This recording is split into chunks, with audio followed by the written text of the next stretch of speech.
Welcome again, Hanshi Marc. Always pleasure to have you. And today we're going to be talking about your latest book, fifth one, Book. isn't it? It's the fifth one. Yes, it actually follows a logical sequence. So I thought you might ask about this. So I laid the logical sequence out for you. Right. So how it started was I wrote a like little 8 page A5 folder for my students um, on Bushido and the Bushido virtues and my interpretation of them. And Kancho Eric von Wernberg, who runs the IPK, saw this and he just went like, "This is like really good. Can you expand it and make it? We can get it in like a book to give to Mhm. people." So, excuse me, I have this here. Put this down here. So this was the first incantation of Mhm. it, right? Which is it's quite nice. It's larger than the normal books, but then I had so many requests for it from abroad and from people that I ran out. I just Mhm. ran out. And I'm doing what you do and what other instructors do, all of us, I think, do. I'm pretty much giving them away for free because people are like, "Oh, wow, my friend has got it. It's so good. Could I get a signed copy? I'd be so." So the next thing I did was I then put it onto um, Amazon, so Mhm. anybody could get it. So you see the difference in size. Sorry, you see the difference in size and stuff like this. Yeah. And to my absolute, I would say delight, but I think also a little bit of horror, right? It got to number 9 in the martial arts section, of Awesome. Amazon. I'm not saying in Amazon, obviously. No, no, no, no, but in the martial arts section, it got to number 9. And I was like blown away by this. I couldn't, and like you, because I know you do this, when you put your book on, it says, this is how much it costs. How much do you want to put it out for? And you put it out for pennies. Mm. Come on, we make nothing off these books. We want people to learn from these books or to have a good experience or to make them think a little bit or stuff like this. So after I did that, I thought about what I would really, really like to publish as a book, a much more technical kind of book. And then I did this one. Which I love. It's one of Yeah, my favorite books. yeah, which I put a lot of my heart and my soul into kind of doing this. So after I did that, I thought, you know, it sounds like I'm. I started thinking to myself, look, it's all about you. There's so many wonderful people out there that I've met that can tell stories, you know, that I Yeah. could collect these stories. So I put about 80 people, and that was for and which you kindly donated as well, which I thank you for yet again, right? Which was Yep. for this one. Okay.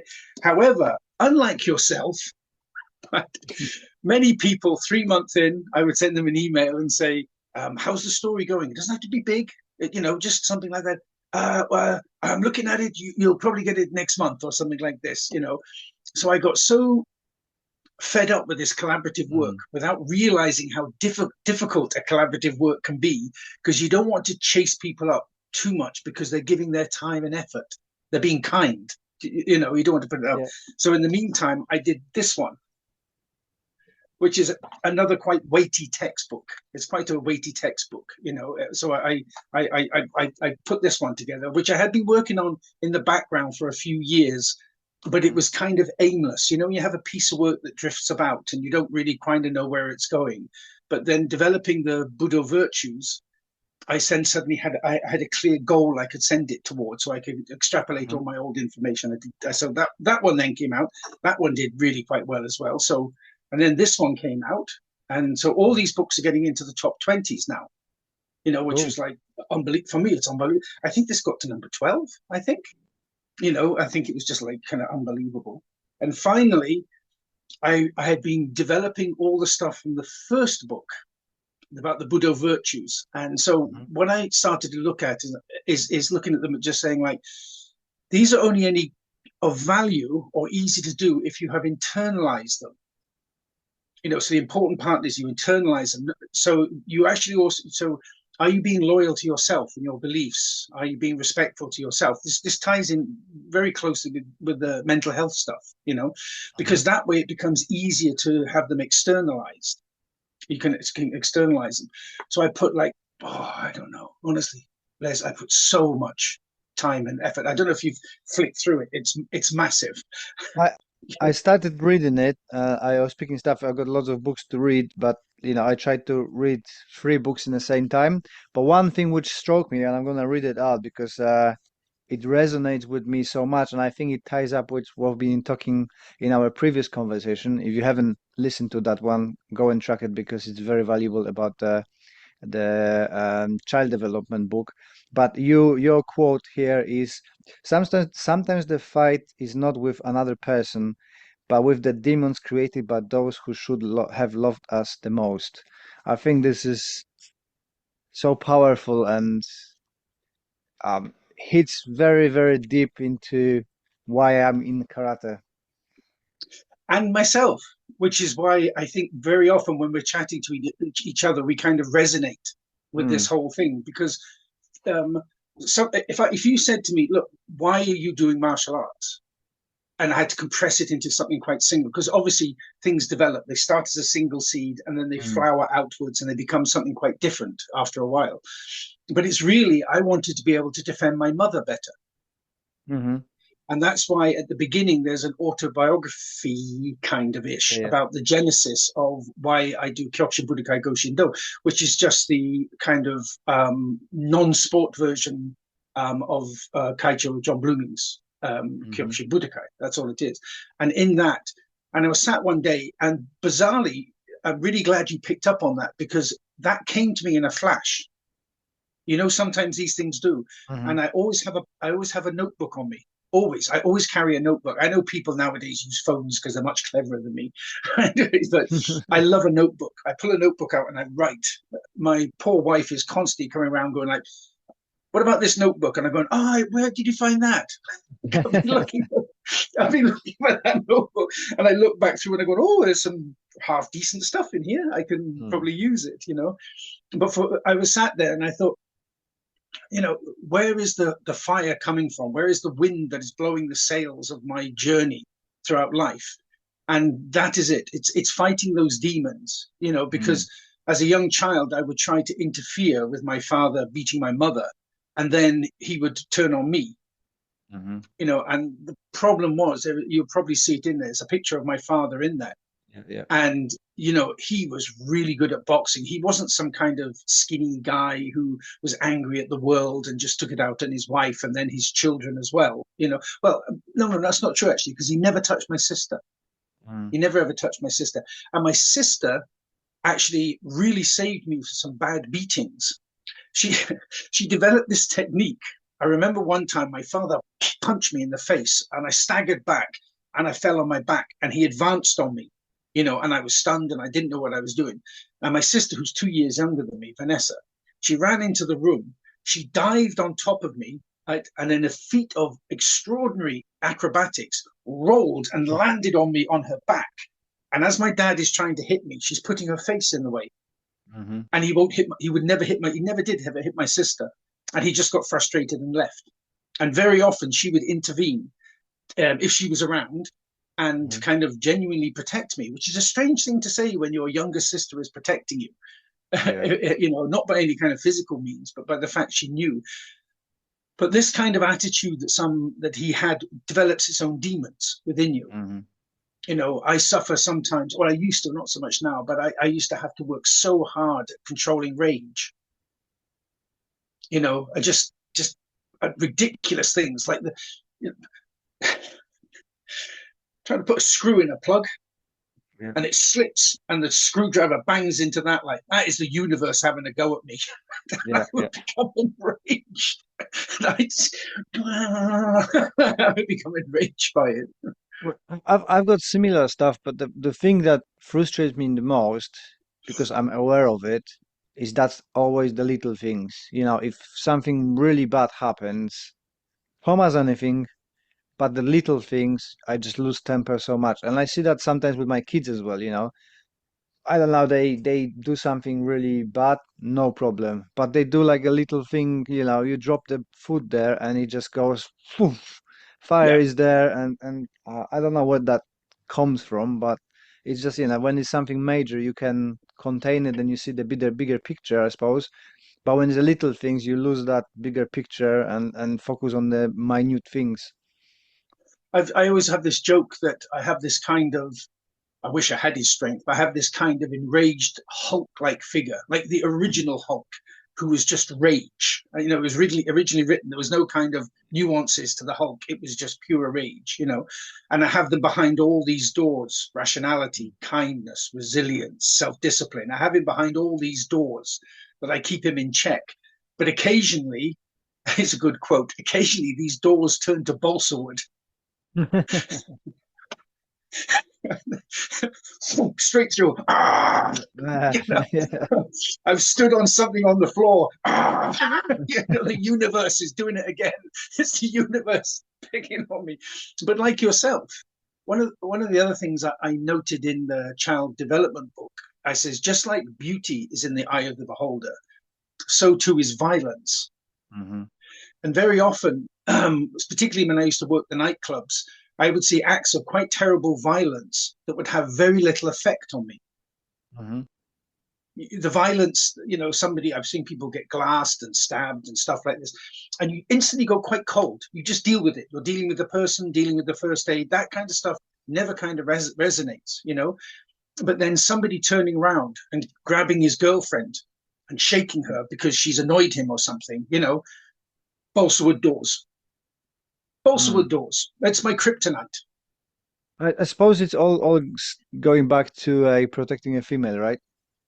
For Like me, your yes, mom, sister. protecting my mother. Yeah. But my sister didn't need protecting. She protected me, which is the Yeah. weird kind of wonderful joy to have in life, that she would actually stand and he would try and hit me and she would go and move into his fist range and he Mm. would stop and then he would calm down and then wouldn't shout at her. He would just turn and walk away, Mm. at that I ca particular point. I can't remember the quote. I'm probably not gonna be. Oh no, that the Karl Marx's quote, and there's another quote in there saying that the martial arts or everything is the experience. It's a story of the experience of the person, something like that. I, I won't find it now because I know what's happening. Every time I try to find something, I just got panic and I'm can't the find it. same. You know what I mean, right?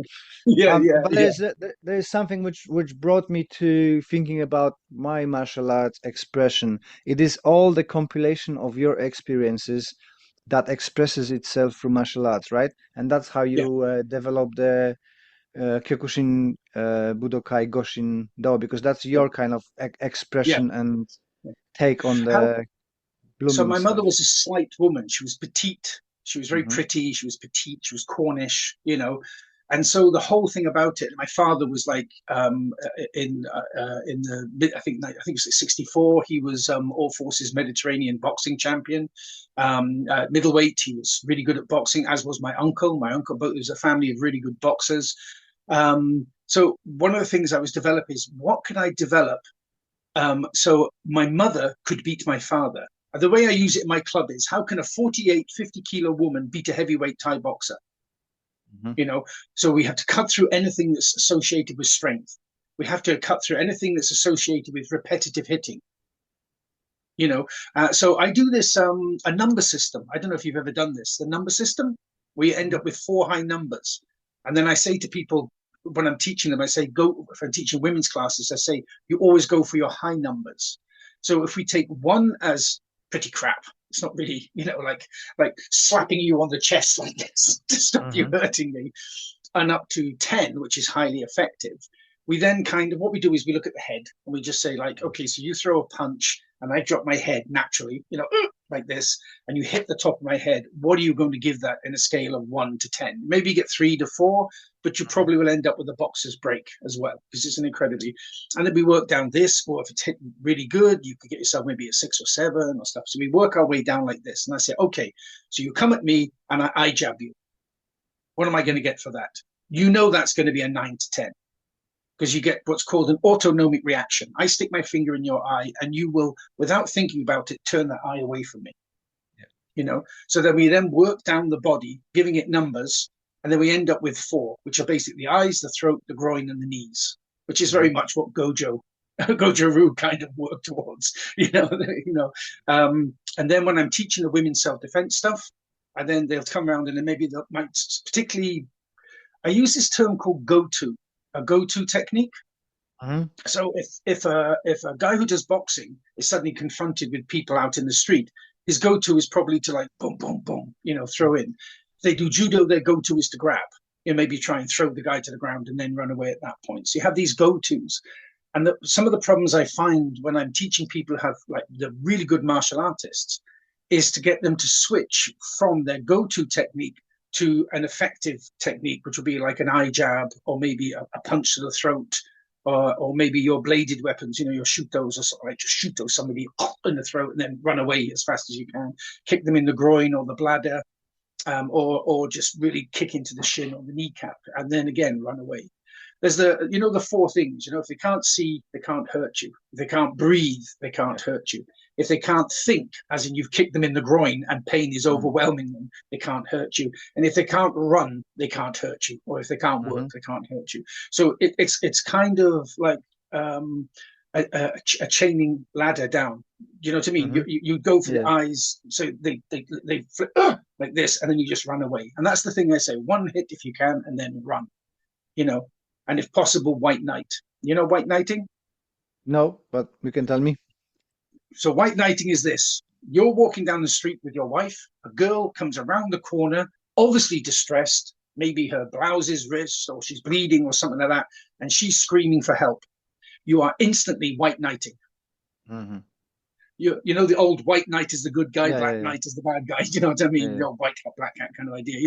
You are instantly white knighting. And I say to women, if you get the chance, start screaming for help, because be stunned at the amount of guys that will then white knight will come down to protect you. It's kind of inbuilt in us. It's kind of inbuilt in most guys I know. Yeah, well, if you've got the moral compass, then for sure. Yeah, you should do. Yeah, Yeah. you should do. In terms of development of the Kyokushin Budo Goshin Do, how many attempts and changes you had? I'm coming from because mine, I am halfway where you are, and I already got like 7 versions of my syllabus, and every year it's, oh, I didn't think about this, I need to change it. How many changes did you do over your life, and how long it took you to develop your own version? You mean the current version? Yeah, the one you're working on now. I actually say in the book, the number of times I say to my students, that's it, I think we've got it. And they just kind of roll their eyes. Oh, okay. So the way I've kind of satisfied myself, because one of the demons I have is I have a two-sided coin. I have a kind of I have a kind of syndrome where I can't remember what they actually call it now. Where you believe that one day people will wake up and they think you just be rubbish. It's kind of like a fake persona syndrome. And the other side of that coin that comes with that, is perfectionism. Mm-hmm. So I always keep thinking I can do better. I always keep thinking, I think, one day people are going to wake up and just say like, actually, Mark, you're rubbish.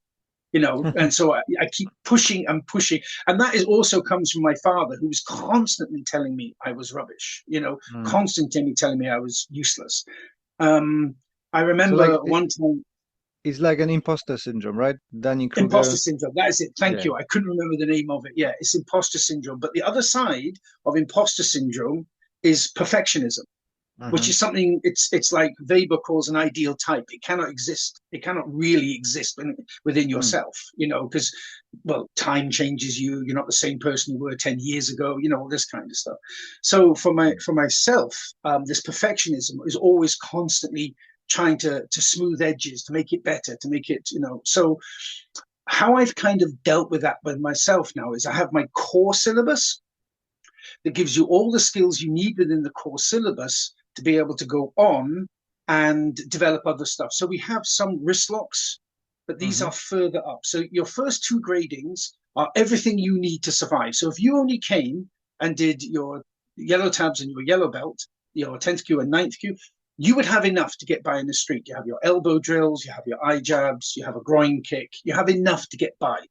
Then later on, as we move up through the grades, you start to look at kind of your pain compliant techniques. So if I'm trying to turn you into like hikikazushi or hikimoashi or something like this, you have your pain compliant techniques. And the only reason they really work on two levels is one, internally, I know I've got my eye jab in case it all goes wrong. And Hmm. two, it gives you the kind of confidence to go ahead and work with the stuff you're doing. If that makes any kind of sense. Yeah, yeah, So yeah, now, so what I'm doing is I've developed a syllabus that our friend Jürgen, you know Jürgen? yeah, yeah, There he is. yep.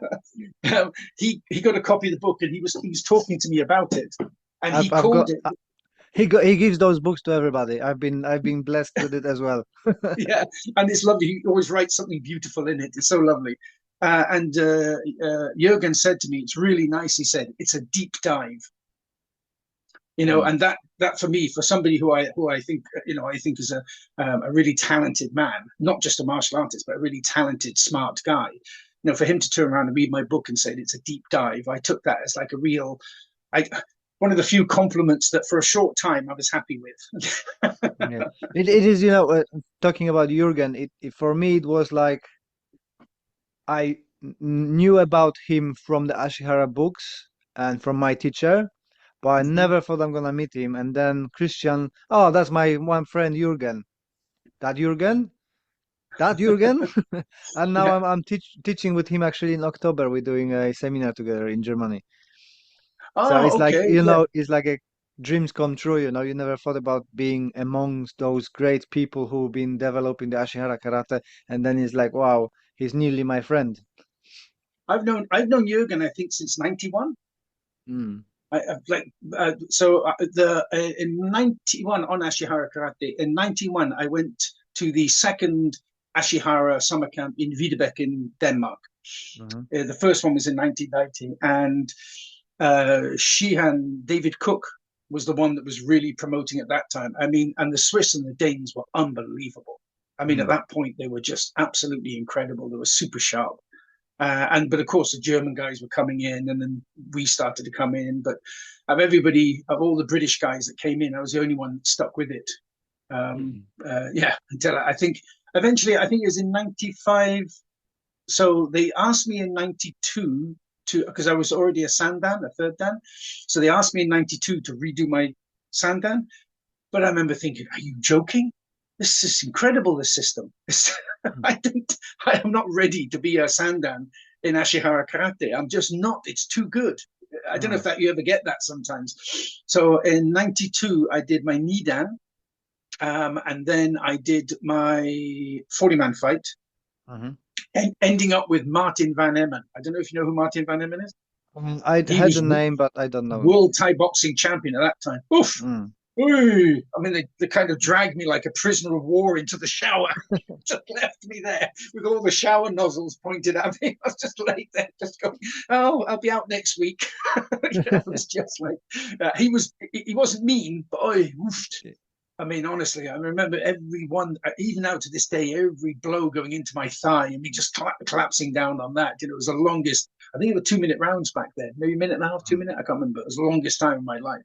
And then in '93, some of the Danish students came across to Scotland, so I got to work with some of the really Morten Wagner, Thomas Fredrickson. These were really good dimes. Melina, his Morton's sister, was there at the same time. They were all great Ashihara students, Mm. and so I got to train. In fact, me and Morton are still really good friends to this day. You st Unfortunately, poor. Pardon? you are still involved in Ashihara. I've seen the other day that you've been in Ashihara camp. Yeah, Um, so what I do is so for example, Tommy will love this, right? So for example, I do these things called schoolboy locks and schoolboy throws. mhm, Okay. Why do schoolboys do them? Because they work and they're simple. mhm, Right? No, I don't have to slide under a lapel, pull this lapel, move my hip 45 degrees, collapse this leg. So when they were looking at when you're taking a corner, going hiki morshin to maki kamanagi. So very often, not always, but very often, I do a double pull on the hikimoashi. So if you're doing hikimoashi, you have to be really careful, myself included. So I'm going to talk about myself. That way I don't blame Mhm. anybody. We have to be really careful. We don't start to Aikido things. So Mhm. very often in Aikido, you spend the first year learning to fall. Someone twists my wrists, I'll roll, right? And then what happens is you grip somebody's wrist, you do it, and they go, no, and all of a sudden it's not working the way it could. And very often when you've gone into hikimoshi, into makikomanagi, people are rolling with them. And I've seen people at gradings where people are on their 30-man fight, 29 fights, and somebody's gripped and tried to do it, and the person's moved out of it because Mhm. they rebalance. So the whole trick of the hikimoshi is you have to work like a kind of screw and come in. So Yeah. you have to pull the person in because the fastest bit of the wheel that spins is the center. You have to get them over their angle so their feet can't keep up. Mhm. That's basically what you're doing. And then you apply pressure, not here, but here. Yeah. Tip it into the head, or either push it forward or turn it in, depending which way you want. Yeah. And then the person, you have your Maki Komanagi. Very often these fail, but here's something I want you to try. Take the corner, as you normally do, Yeah. and the first thing, pull in. So the person does this first. They don't go Yeah. forward. Yeah, I think that's the our way. So I like to. You need to pull it. You need to use that yeah. hikite for off Pull, balancing. turn, turn. Yeah. We do a double turn. So we pull into a turn and turn Mm. again to get the kind of centrifugal force going. So, but what happens is if you miss, they just bend and they're still there. So I was showing them headlocks, Mhm. the old schoolboy headlocks, Yeah. about how to use this part of your thumb under here, Mhm. how to go into a chancery if you fail, if you miss on the jaw and you've come up the face, how to use this bit onto a chancery under the cheekbone. Mhm. The old wrestling chancery holds, Yeah. and Yeah. then how you can throw from them, the different kinds of throws you have. You have one which puts extraordinary pressure on the neck if you do it right, which we didn't do. We looked at it, but we didn't do. And what happens if you only get them so far? Then you can do a cross buttock throw, Mhm. because you've got hold of the neck. And in a street fight, you watch any street fight, the most common things is guys are gripping each other around the neck, Yeah. and that's what happens. They get in, they throw their punches, and they grab you around the neck, or So I go to the Ashihara, and because I have a Yondan in Ashihara, I know what they want. So what I like to do is I just like to show, well, let's have a look at something a little different, but it'll work perfectly fine with what you're doing, and it's not outside your knowledge base for what you're doing. So I often call these stuff that's very simple but highly effective. I call it schoolboy throws. It's kind of things you did at school, schoolboy throws, and then how to counter if someone gets you with that in the chancery, how to counter it. That's all. So yeah, so I was over there with it was uh, Marcel and Vanessa Landerberg's camp, and the great Dave Yonkers was there. Mm. So who I've known again since '91. He's another one I've Legends. known. Yeah, they absolutely are. Yeah, and I really, as well as Marcel's obviously a very close friend of mine, and there's also German Marcel van der Schaaf from Bonn. Mhm. He does Ashihara Goshindo, really good little system where he's based a whole Goshin system. He's jujitsu. We always say Mhm. jujitsu over here, but in Germany they say jujitsu. Mhm. And he's like extraordinary. He was on the camp as well. I would Cool. sometimes look at him and I'd give my right arm to be able to throw how you can throw. If this fails, do this. If this fails, do this. If this fails, do this. I'm going, mate, I can't do the first one. I'll just throw myself on the ground. It is funny how always there's something else that people can do better than we, and you're just like, oh, I wish I can do that. Oh, I wish I can do that. It's like Yeah, I think that's the beauty of martial arts because wherever you go and you find your niche that you like stuff, then you excel. But there's always somebody else excelling in something else that you can learn and improve your stuff. yeah. There's an old saying. I don't know if you've heard this before. If you want to learn good kung fu, and in them days it was for self, it was like for proper defense. If you Hmm. want to learn good kung fu, learn from an old master, Hmm. because he can't afford to do any kind of aerobatics or anything. And I'm increasingly becoming like that. I keep looking and going like, nah, I'm not going to roll around on the ground with anybody anymore. I'm just no, I'm just not going to do that. So the other side I think is lacking, And I'm not saying it's not there. I'm just saying it's lacking. And again, it's something that I want to build in. If I said to you right now, I'm using you as just as a kind of Yeah. everyman example. You know, if I said to you, will you go over there and teach a low kick into a throw into an armbar combination? Anything, Hmm. do what you want. You can go uchimomo, inner thigh kick, outer thigh kick. You can hikimoshi, you can uranagi, you can headlock. I don't care. And then when you're on the ground, just teach some sort of. It can be either a snap before tap move, or it can be a pain compliant move, as in you keep them in spot till the police turn up by using pain. You know, Hmm. you would be like, yes, okay, it's no problem. You know, but if I said you've got 10 minutes, go over there and teach those people over there the history of Bushido, Mm. which everybody loves to quote in martial arts. We are some samurai stock. We do bush. We are Budo. We are Budoka. And you go, what does that mean? I think I told Mm. you this before. The reason that first book came out, I was in where was I? Switzerland. I was stood next to this. How can I put this politely? Rather large fourth Dan who wasn't really doing a great deal. And a couple of boys had a bit of a rammy going on. They were kind of like they're getting a little bit diggy, you know, with each other because I think we were just a bit annoyed. And he nudged me and he pointed, and I looked and I was like, okay, boys being boys, kind of idea. And he says, bad Budo. And I stood there for a while and I went, no. And he says, what do you mean? I said, that's like saying bad kindness. Mm. Right? I says, wouldn't it be better to say an absence of Budo? Mm. I says, as opposed to bad Budo, you know? And he was like, maybe, I don't know. And he walked off. And then I was like, Mm. and I was just thinking, so I used to wander around and speak to people about it, about, you know, what you classify Budo as. And the answers were sometimes like, I've never really given it much thought. You know, when really it should be cemented as two sides. Mhm. We can do better. I'm not saying, okay, I can do better. I don't want to pull anybody in on this and then we're going like to hear him. He's talking about how we're doing crap stuff. You know, I can do better. You know, but part of the reason of this is as you go through it, I think you can see, I cover every single. I remove the word Bushido virtues Mhm. out of it because of Imperial Bushido, which I Mm. write about. I clearly state why I call it Budo virtues, the virtues of doing Budo. I mean, if just Mm. swap the sentence about, it's like percentage, isn't it? What's 6% of 25? You go, I don't know. And you go, okay, what's 25% of six? And you go, like, Mm. is that easy? You know, I mean, kind of swapping stuff about. So I wanted to have a book where anybody, if they really wanted to develop what they were doing, could pick the book up and read it and just go, this has saved me so much time.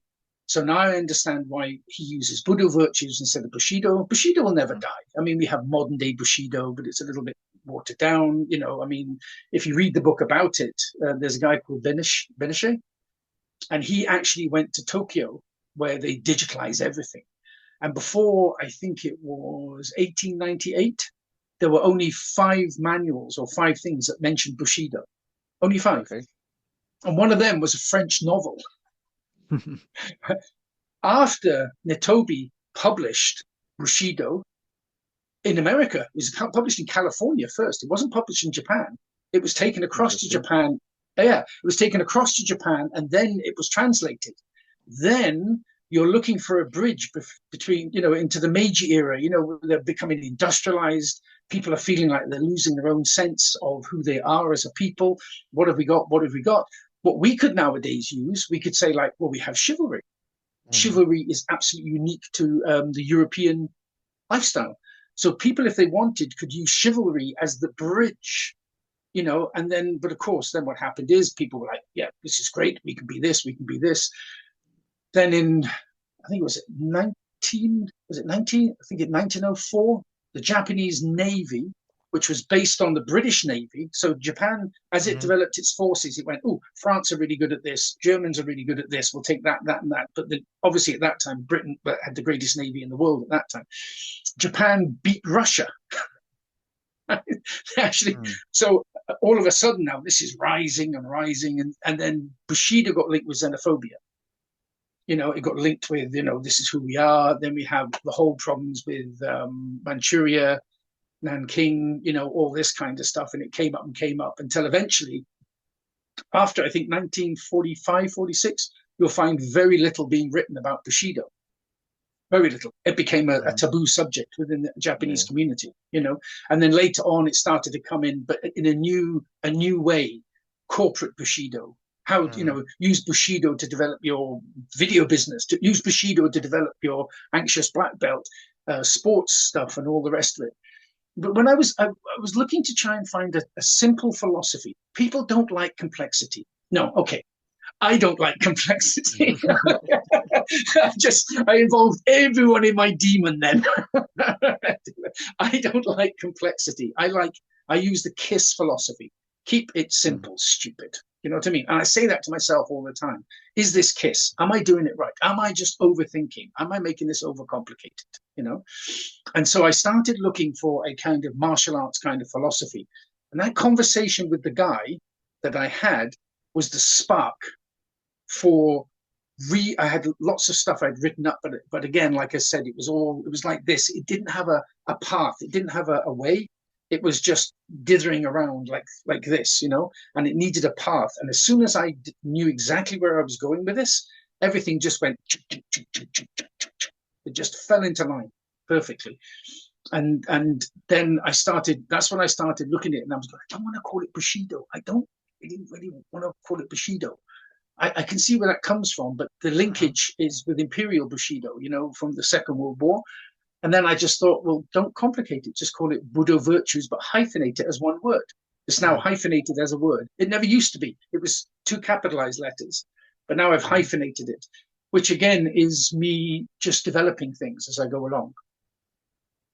It's really good. Well, that's what you have to do, right? It's your own expression of things, and you can take it and mold it into your versions of it. On the contrary, I love complicated stuff. That's why I'm not doing a self-defense, right? I'm doing a joyful expression of martial arts where we can play with all those complicated stuff and million components techniques because that's what I enjoy as a pastime. But I understand that, in a self-defense that wouldn't work. So you need to have that clarity what you do, but you have to be honest to yourself what you enjoy and follow that path. Um, was John Blooming, supportive in your development of your art? I think that he Supportive, always and he been. inputted. Mm, Yeah, and can he you? inputted. Yeah. So one of the things I always notice, this a lot of the stuff within the self-defense stuff comes from my experience of working in nightclubs, you Hmm. know, and one of the things. So that's an okay hand, you can see, and that's Hmm. one. Can you see? Yeah, Oh, oh, bad mark, during a fight, like claw of death for the rest of for 3 weeks, kind yeah. of idea. So John Blooming introduced the shotes, Hmm. whereas John Blooming would often do his shotes from back here, almost like Hmm. this, but like From this, from the and then Hikiste turn. position. Yeah, yeah. So he would be back here. So I really like the idea of using the open hand stuff, because it's I go into quite a lot of detail in the book about why we tend to use shotes. There's Hmm. symbolism behind it. It's part of my badge, which you Hmm. can see on the kind of the front of the book. You can see that Yeah, yeah. there's a hand on the front of the book. So it's the thing that supports all of it. It's also a universal whoa. It's not a what. It's like that, Yeah. that kind of idea. And one of the things I developed with him was a kime uke, a kime shote. Hmm. So very often the position, if somebody steps into you, very often the thing you have to watch out is what we call the T position. Okay. So very often if somebody steps into somebody's face, like what? Like this, people put their hand on their chest, like easy, mate, Yeah. easy. But you can still float around that. Do you see what I Hmm. mean? I've seen Yeah. so many young doormen, young as in like they're new on the job, just go like, easy, mate. And the guy just boom over the top, just spins, just turns on the hand and just chins on the jaw from that position. So we have a thing called bicep control. Hmm. So as you come in, it's a it's a transitory position. It's not a position you stay there for ages, but you lock up on the biceps. You turn your Hmm. head in, you raise your shoulder up. This is hinged, it's weak, So Yeah. you raise the shoulder up, you lock onto here, you drop your head, which means you can also, if you're entering, you can also headbutt really quickly, hit with the head. That Mm. stuns. That might be enough for you just then to, from that position, move to the shoulders and push them out. But when I'm here, if I've done the block and I think I have to give him a shock wave, give him a little bit of a shock to mean instead of coming like this, boom, right? It it floats in like this. It was a snappy movement of the wrist, It's right? the snap movement. So come here and then Mm. boom from here. And we actually work on pads from that. We actually work on that Mm. from pads. And I tell you what else we use, which is really handy. Shinai. Hmm. A shinai is really good if you're holding it. You can hit into it. It gives, it gives, it's a solid one. It's not like you're hitting the pad. Because when you do these on pads, you can't hold a Thai pad like this Hmm. because your hand hyperextends. You have to tip it down and you have to hit the top Yeah. like this, so boom, boom, swing it back up, and then you can come in with it this way. So we basically have, if we look at Moashi Shoti Uche, okay, if we look at that, we basically got two of those. We basically have the sliding back, holy crap, and slap, like power slap as you're going Hmm. backwards because you're not breathing. Or if we can get in close enough, we'll snap in this way with it, Hmm. working it from here. It really depends under the stress you're put under, because it's all very well standing there in a dojo just going, I think I would do this. When somebody's got you by the lapels and they're running you towards a wall, it's Yeah. very different. No, no, no, no, no, no, no. It's a very different sort of thing. So John Blooming, when I spoke to Kaicho about it, I used to kind of phone him up and speak to him about it. Sometimes I would go over to Debuilt to his house and discuss stuff with him.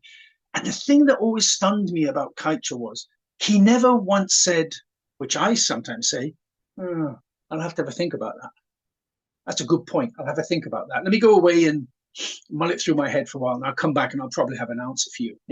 He always just went like, well, why don't you just do this? And you Mm. go, it's so simple, so effective. And also inside your head, you're going, and why didn't you think of that, Marcus? Yeah. And he would do these little boom, boom, boom, So, yeah, he was very old school. Obviously, his fighting position was very different to what you see most people seeing today. He had this almost kind of tray position, and he would Yeah. be in Nikuachidachi stance the whole time. Very often, woof. You see, there's a famous picture of him hitting Dave Yonkers with a shote. He goes, Hmm. woof, and then he turns, he goes, and I knock him out. you see Dave, you see Dave, his spine do this. I mean, I've been hit with one by him, accidentally, boom, he's been talking and I've been up there as his UK kind of idea, and boom, he's hit the top of my head. Oy, oy. And it wasn't full power and it wasn't with Mm. intent, and I remember thinking, Jesus, I got hit with one of those back in the day. I'd wonder what month it was, let alone what day it was. Yeah. So he was really kind and very enthusiastic about the idea. you know. Mm. And what's going to be happening this year, I'm kind of putting it all together at the moment, is we're currently looking at the IBK having a Goshin division. Mhm. So I'm bringing out things called, I'm looking at it, I'm bringing out things which has to be run through the board. I know I'm a member of the board, but it still have to run through the member of the board. They're extraordinary men, Tom Madsen and Eric von Berenberg. They're like extraordinary guys with so much experience between them. Is like, so an essential would be, if you want to join the Goshin division, you have to be a Goshin club. You just don't Mhm. say, oh yeah, we do half an hour on the last Sunday of every month. We do some Goshin, because then you don't have a go-to. Mhm. Your go-to will always be Gyakuzuki or something. Yeah. Do you know Yeah. what I mean? So it would have to be a club. There would have to be a, a process in it where people would evolve as part of that process. So we have an essential thing, and then we have a desirable.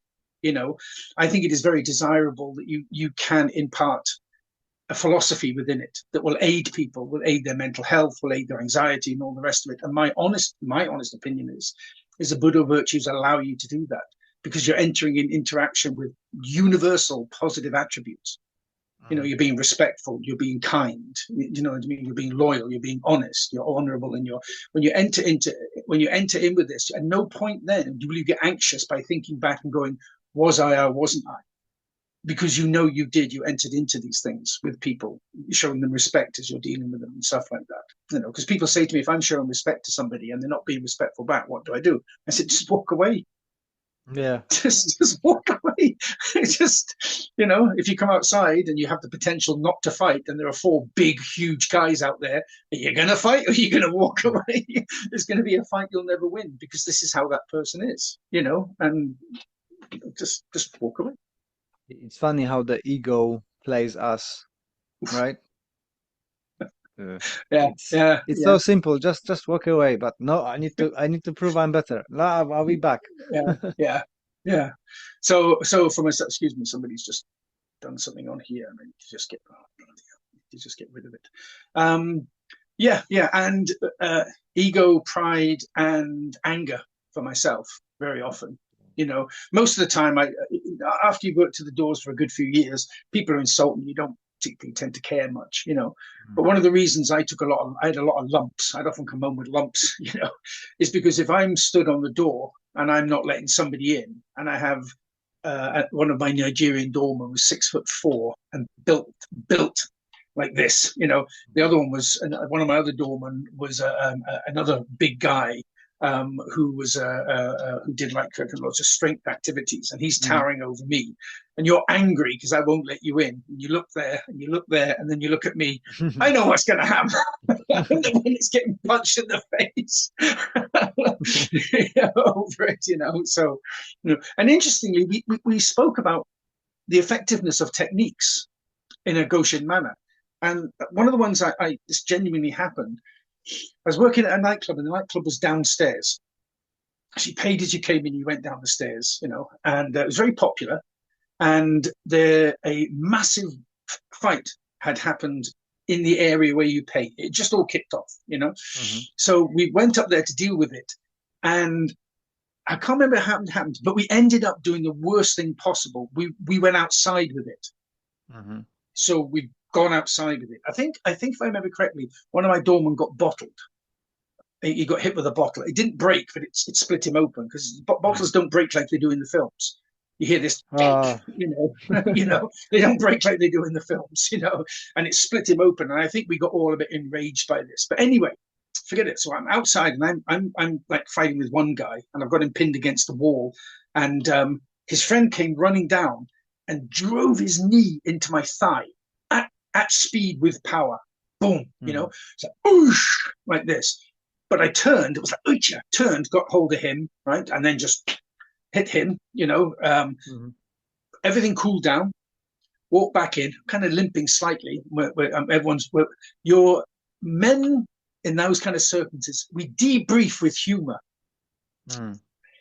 You make jokes about the whole thing, you know. You just turn around, you just go like, you know, was that you screaming like a girl? And you go like, no, it's very misogynistic, it's very male centered, it's very masculine, but it's our way of dealing with which was a particularly horrendous situation. Most Mhm. doormen I know deal with stuff with humor, and you can end up with an horrendous nickname if you do something dreadfully wrong during a fight. And I was quite fine. I said, one of them little bleep, bleep, bleep, right? I says, threw a knee into my thigh. Oh my God, man. I says, it was just like this. You know, I says, oh, what did you do? Oh, man. And then I went to walk down the stairs, and I just fell down the stairs. My Mm. leg was incapable of holding me. And the point I made with this at the summer camp, the Ashihara winter camp, I said, it was a great technique 20 minutes after, Mhm. right? At the Yeah. time, it wasn't a great technique. I mean, don't get me wrong, getting out of bed the next day for 3 days, I looked like I'd been shot in a war or something, and I was limping about like I was like Quasimodo. My leg was in so much pain. But that's a happy event for him. I mean, to know Mhm. that for 3 days I was in pain. But at the time when he required it to work, it didn't work. And I'm Mm. saying this is what you have to make certain. You know, if you're going to come in and then like go into like Kyokushin or Ashihara and like just punch the chest when somebody comes in, and he's punching your face at the same time, Mm. then you've got a king, but he's got an ace. Yeah. So you have to, again, it's that number system. You've hit him with a 6, but he's hit you with an 8. So if you're Makes both sense. grounded, yeah, so I was just trying to say to them, your go-to techniques, you need to, if you're wanting this as a self-defense, if you're wanting this for social, uh, there's a guy called Tony Flores. Have you ever heard of him? No. He just one second.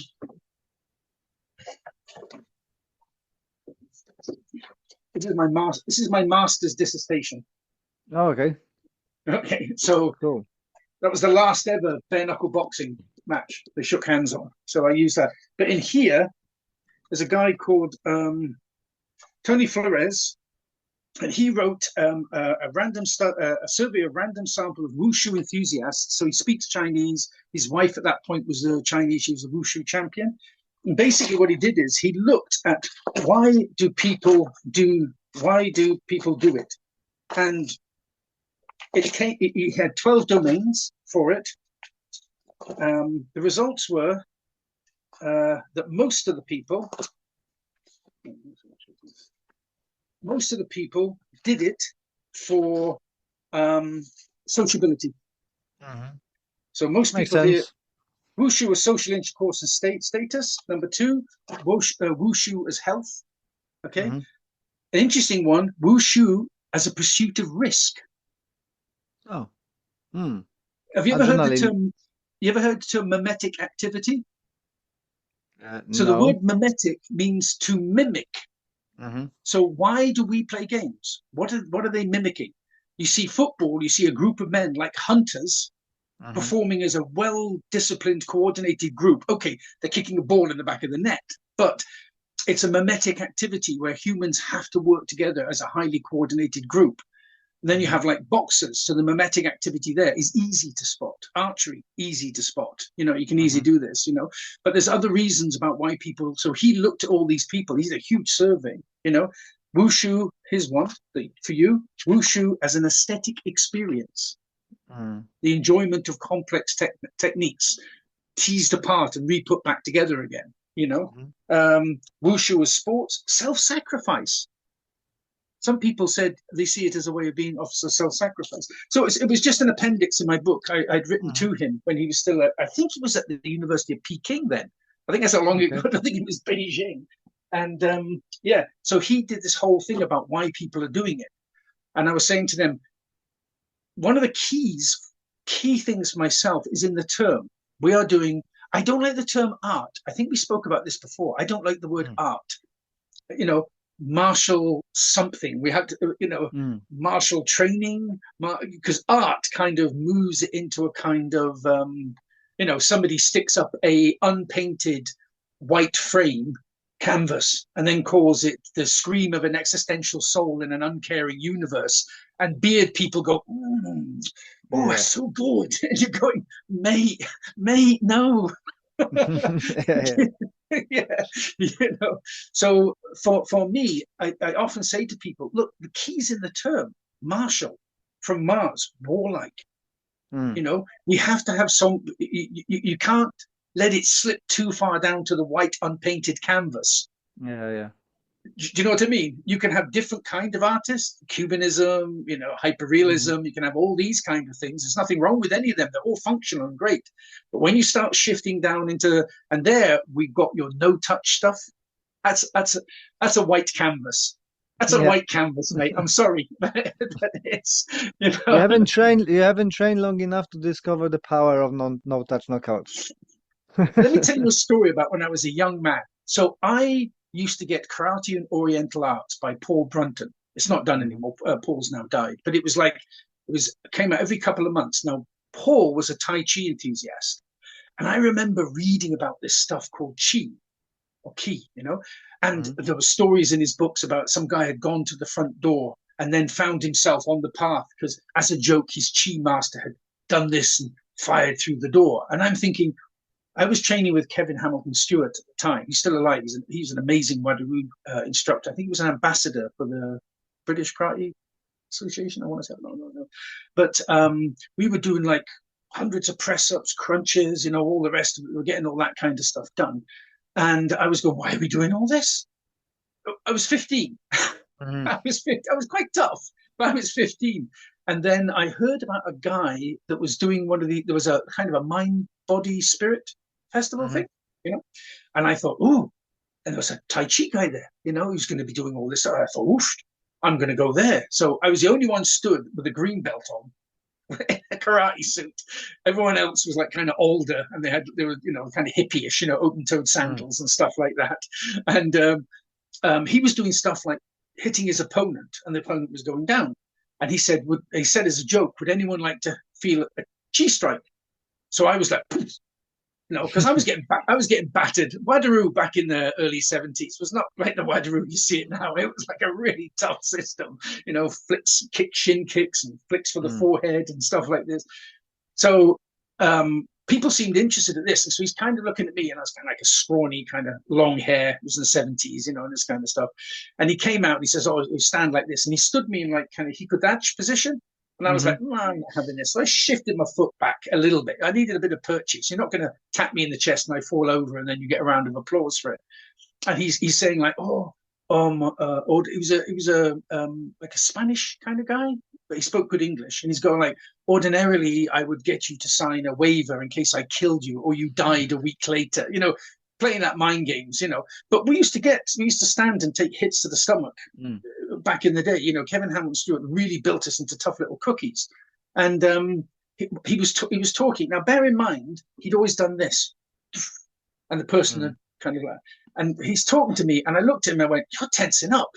Your spidey senses Mhm. tingle, and even as a 15-year-old boy, I went, "You're tensing up." I could see he was Mhm. turning away, and he made a fist, and he turned, and he went, "Woof!" and he hit me in the stomach. Now, I'll be honest with you, it really hurt, right?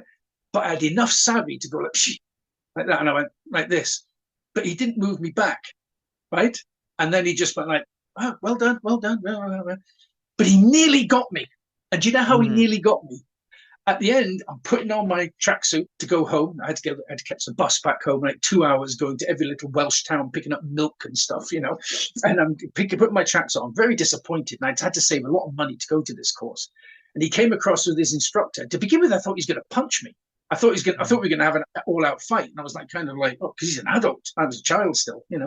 And he says, "I need to tell you something," and this is how he nearly got me, because part of your brain goes, "I'm special," like this. Right? Mhm. He says, "When I hit you with that punch, I did it for a reason, because when you came on, I noticed you have a powerful aura." He says, "Gets better. It gets better. Remember, I'm 15 years old, right?" Mhm. He says, "When I hit you with the punch, you threw up a natural, you didn't have to train for it, a natural chi shield." And I'm going, "I'm special." and then, and then I heard my instructor, Kevin Hammond Stewart, going like, "No, you're not." He punched you and he really hit you hard because he can't do it. And I was like, "Oh, well, if you're ever around about London or Manchester areas, you come and see me, we'll sort it all out." Shook my hands, all the rest of it. And I remember getting on the bus and going, "Never again. I'm never believing anything again. I'm never believe a chi shield. Can you believe it?" And for a second, I believed it. For a second, for the tiniest second, I was Mhm. special. I was one of Mhm. those people out of karate and Oriental arts. What else could I do? Star Wars wasn't on the go then, but you give me some Jedi crap. I might pick Patty one. Yeah, but that is very common way to do it, right? They make sure that you stay parallel because it's easy to tip you over. I've got that when people doing the power punches on other people. It's like, yeah, okay, but he nearly falls over because you pushed him. His legs cannot support him. Do that in Yeah, Zenkutsu Dachi. Can you move him in Zenkutsu Dachi? yeah, yeah, yeah. And that's kind of what I did. I went from here to kind of here a little Mm, bit and leant forward slightly. But because I was used to getting hit quite hard in the stomach because migraines and stuff like this, yeah. I'd already breathed out. I'd already Mm, breathed out. So when he hit kaboom, I'll be honest, it still hurt. It still hurt me. It mm, kind of quarter winded me, but not enough that I could not show it. You know what I mean? I was mm, like this, I was like this, and you could hear people go, I don't know what mm. they're being saying, like, because all I was thinking about is how sore my tummy was as a boy, you know. But he nearly got me with the chi shield, so close. Anyway, Because you're special. I'm special. See, that little perfection demon came out, you know? I told you were special. Are you working on any other books at the moment? I have 4 books in the I'm working on. The first one I've nearly finished, but I'm using AI for graphics and I'm not getting the kind of graphics I'm wanting. Oh, they're So rubbish. it's a Do you have a 10 fingers, 5 legs, and well, they're not bad, but they're not looking the same because it's meant to be the character yeah, throughout. yeah, yeah. So the first book is for 8 to 10 year olds, Okay. and it's all about the Budo virtues, but in a very kind of easy to understand way about a central character. The second book I'm working at that I'm about quarter of the way through is for 12 to 15s, and that's a novel kind of Hmm. boys. It's basically for young men, you know, kind of stuff. Um, the other 2 I've got, the one that's so there's a section in this. I don't know if you saw this, where I deal with I look at the benefits of the Buddha virtues like self-discipline. I give you Hmm. stuff. There's a whole section on here. Can you see? Yeah, yeah, yeah. Yeah. So the next book I'm doing is a more of a drift into that, and Hmm. it's the provisional working title is called the Budo Self. Awesome. So yeah, so I'm looking at that one, and the final one I'm doing with Kancho Eric von Werenberg, which is the working thing at the moment is this is John Blooming. Hmm. So it's not like a superficial thing. It links him in. So for example, when John Blooming was born, the original King Kong was out, Hmm. and Marx Brothers were just coming on the scene. So everything he does, I link in with history. So it's not Okay. just a question of he did this, this, and this. It's a question of like he did this, but this was also going on at the time, and he also did this going on at the time. So Interesting. I've got as far as the Korean War. So I've had Okay. to. So what I always do is I do this like explain it like I'm 10 or explain it like I'm 12. Hmm. So I try and make the text. I don't want it so heavy and so Hmm. I've got insomnia. Oh, read Mark's book. Yeah, that's exciting. I'm really looking forward to the your kids' books because my son is actually in that age, and I think that would be beneficial for him. So do let me know when they are ready, and I'm gonna buying them. Yeah, I've got to. Excuse me. You're lucky. You're on your Windows. I'm on my phone. I get messages all that. I'm constantly Mm. Sri Lanka calling, sending me a text. So I have a little club in Sri Lanka. So Oh, he was just cool. sending me a text. You know, yeah, it's quite good, but it's very difficult to. So the next thing I'm shifting into, if anybody's at all interested, is um, I've just bought some like yourself. I bought some really nice video equipment. Hmm. I'm currently learning a bit more about it, and I'm away to do a podcast that is specifically aimed at young men. Awesome. It's That's really specifically good. because I mean, like um, with it's a guide for young men using the Buddha virtues. I'm going to keep it locked in with that, but in a way they can understand. I'm trying to look for like so many young men are going off the rails at the moment. Not all, but no, but we see so much kind of violence, and they don't Hmm. understand what's going on, and different approaches. And regardless of what people say, boys are very different from girls. There are not just the same species that just each one of them have different moods. Boys tend to be very different from girls. They work in different ways. Their brains are wired in different ways. And one of the I wouldn't say it's a problem, but one of the problem, as in most men, are not encouraged or do not wish to go into the teaching profession. 76% of teachers Hmm. in the UK are women.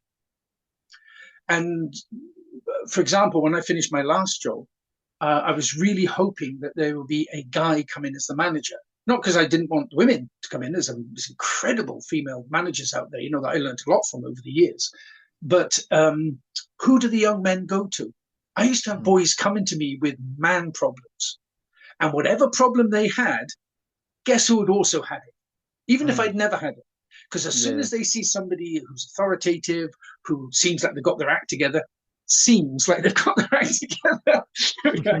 If you say, like, that's happened to me, eh, and they just go like, really? And all of a sudden, you see the worry drift away. Yeah. And a lot of young men are not keen on going to women with these problems, with guy problems, right? Everything from, I've had young men ask me, like, how do you kiss a girl? When do you kiss a girl? How do you shave? What kinds of shaves are there? Mm. I've taken young men to the doctors because they've had lumps where they shouldn't have lumps, but they've come Mm. to me to discuss it, but they would never go to a woman to discuss it. Do you know what I mean? Yeah, So, yeah, I've got exactly the same situation with my son. So he discovered in bath that he done something to his private parts, and he didn't go to mom. He went to me. yeah, yeah, yeah, Yeah. yeah. And it's always quite clear that if you've cut it or ripped it or caught it in his zip, Mm. whatever happens, it's happened to you. Oh, I've Yeah. done that. Oh, that's so painful. Yeah. Oh, and then all of a sudden, oh, it happened to dad. So if it happens to dad, Mm. then it Yeah. can't be this big thing that they build out. But all the guidance staff at my last school, they're brilliant. They were really good, but they were female. And I know Mm. boys that wouldn't go to them to discuss Yeah, their exactly. problems. I don't know if I told you this one before, um, about somebody I know whose son had been bullied at a school, not the school I was at, but he'd been bullied at a Mm. school. And they'd asked, could I chat to the woman? Now, this person I know was a guidance staff, but not at my last school. Hmm. Yeah, yeah, yeah, it's no problem. I'll do that. So the young boy had been at school. He's a little bit chubby, little bit fat. Three other boys in his year had grabbed his phone, skimmed it on the grass, slapped the back of his head, and Mm. played, keepy uppies. Do you know what that is? No. With the football, you keep it up with your knees. Oh, yeah, yeah, yeah, Yeah, yeah. he'd done that with his rucksack, right? Hmm. And then gave it back to him. He was really upset. He went home and told his mum. His mum instantly contacted the school. School were really good. School immediately got a meeting together, because it happened in the school playground. Hmm. The three boys were like, we're really sorry. We're under stress. We shouldn't have done it. Yeah, it was a joke that got out of hand. Everybody was fine. Shake hands, on their way. On the way home, a couple of days later, so he's out of the school, they jump him. This time they kind of punch him a little bit, throw his phone across the road, and kick the hell out of his rucksack. Mum phones the school. School says, "What? Where did this happen? This is terrible. Oh, it happened to the top of our road. No, it's nothing to do with us. We can't do anything. Didn't happen in school property. It's not our problem." That's not what Mm. they said, but you know what I mean. That's the Yeah, yeah, shorthand yeah, yeah. version of it, and which is true. They have no legal reason to get involved in it. Well, I'll phone the police. Well, you can do that, but in all likelihood, because they're only like 12 years old, the police will maybe come along and speak to the boys, maybe, if they're Hmm. not too busy, right? But the chances of them actually doing something is very slight. So I chatted to the woman and I said to her, it's really simple. You got to teach your boy to fight.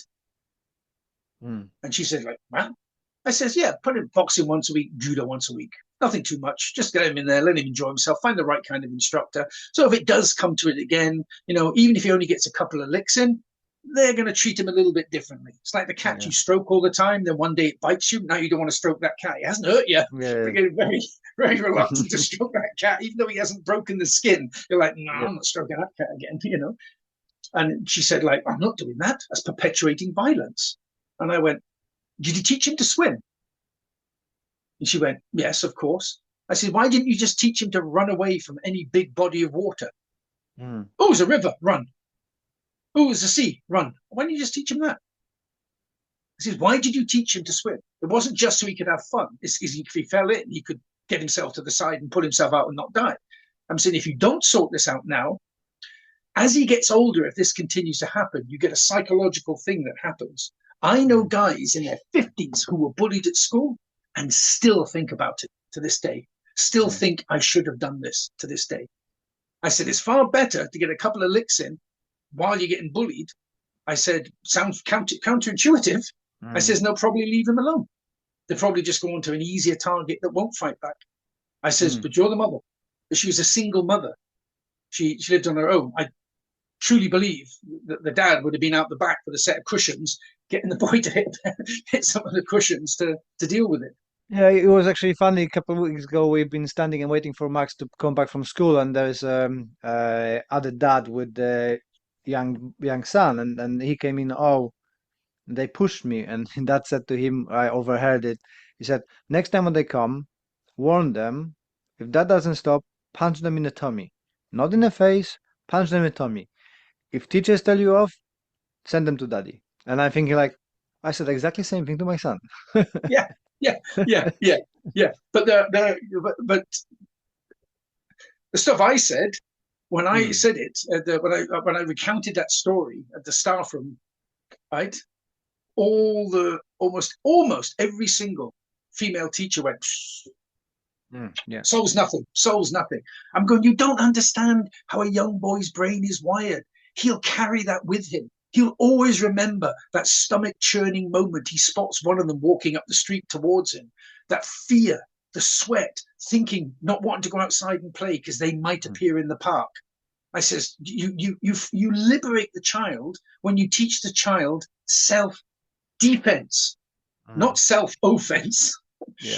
You liberate that child from people who, for whatever reason, and many of these young people that bully have got their own quite sad stories behind it. Yeah. When I was in education, in the decades I was in it, we went through 4 major anti-bullying things. None of them worked. Never saw Mm, a decline in bullying. It just doesn't. And I always used to say the same thing. How did you think that people at the end, people say, what do you think of the course? And I would say, oh, it's really good. I can see where you're coming from. But here's the thing. There's one thing you haven't addressed in this. And they said, what is that? And I said, what is the function of bullying? mm, What's its purpose? Well, that's a multifaceted thing. It's normally about control. mm, Really, you take it down control. They have an environment at home that's pretty dreadful. They want to get some control, some purpose back in their life, something where they feel that they're in control of it. So this is what they do. I said, so very often it comes down to control. I'm saying, and that's where you have to look. And that's now when it gets complicated because you have to put a lot of work into that young child that's bullying. mm. You know, that's it. And they were like, well, we think this will work. Social media. People often say to me, tell you one thing about Twitter or this or Blue Sky, the rest of it, like, just get rid of the app. It's dreadful. It's horrible. And I'm going like, it isn't, but the people are. Yeah, yeah, Saying, what's the matter with you? A sword doesn't unsheath itself and stab you. Somebody unsheaths a sword and stabs you. It's the person. How you? There seems to be this. Do you know? Sometimes it is so easy to fall into this pattern in your head to think, are the majority of people out there quite horrible? mm, Somebody puts something nice up, and because it's not politically correct or it doesn't tick a box or it's phrased wrong, even though it came from the heart that's good, people then start to try and give it a kick in. mm. And you think, why? You know, you can see exactly what the guy's. Okay, so he mentioned dolphins and he didn't mention whales. How long is this sentence got to be? Save the Yeah. dolphins. Oh, you hate whales. I'm using that as a really stupid example, but you understand what I mean. Yeah, yeah, yeah, yeah. People start dissecting it up until at the end of it, the whole world becomes beige, Mm, just becomes bland. You know, I don't know.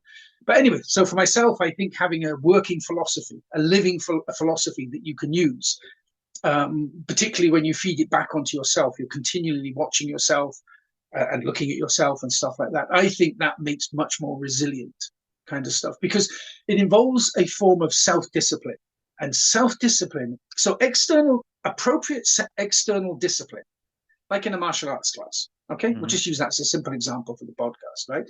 That leads to self-discipline for the young people, particularly if they want to be involved. If they don't want to be involved, whatever you say to them won't work. They'll still run mm. around pretending to be an airplane around the outside of the till eventually say to the mum, it ain't working, please don't bring him back. He's upsetting the rest of Mm, the kids. They're throwing punches in pads. One of the kids nearly got punched in the face because they watched him running around being an airplane. You know, mm, so appropriate discipline leads to self-discipline. And the two great things that self-discipline give you is for children is impulse control. It works on their impulse control. This whole stopping, I want that. The mm, grabbing of stuff, the taking of stuff, bullying.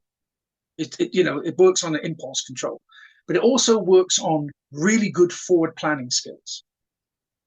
So if your son has good self-discipline and he wants something off you, he'll say like, I want a new bike for my birthday. I don't think dad will get it to me, right? So maybe if I tidy my room up more, and I'm really nice to mum. Do you see what I mean? Yeah, yeah. He's forward planning instead of saying, I'm going to ask my dad for a bike, and if he doesn't give it to me, I'll start kicking holes in the wall. Silly Mm. example, but you understand what I Yeah, mean. yeah, yeah, yeah. You end up, and not only that, that's why I say, like in the child development book, never give your child an answer. You must Always force it to question. look Mm. at societal norms. You must force it to look. Why was it wrong to kick a hole in the door? Why did you kick? Did you kick a hole in the wall because I won't buy you a bike? Yeah. Why did Mm. you kick a hole in the wall? Because I was mad. Why were you mad? Because you won't give me a bike. Why should I give you a bike? Because it's my birthday. Have you done everything I've asked of you? Mm. Have you been a kind brother? Have you been a good brother? Did you not shout at your mother the other day?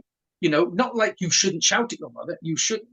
Forcing them Mm. to look at societal norms, and it becomes a really good feedback loop. And when they're an adult, this is it's naturally there. Then they don't Mm. get, the id doesn't take over, as the Freudians like to say. The super ego keeps it in check, keeps the ego in check, keeps the id in check for the ego. you know? So yeah, All your books are available on Amazon, right? Now.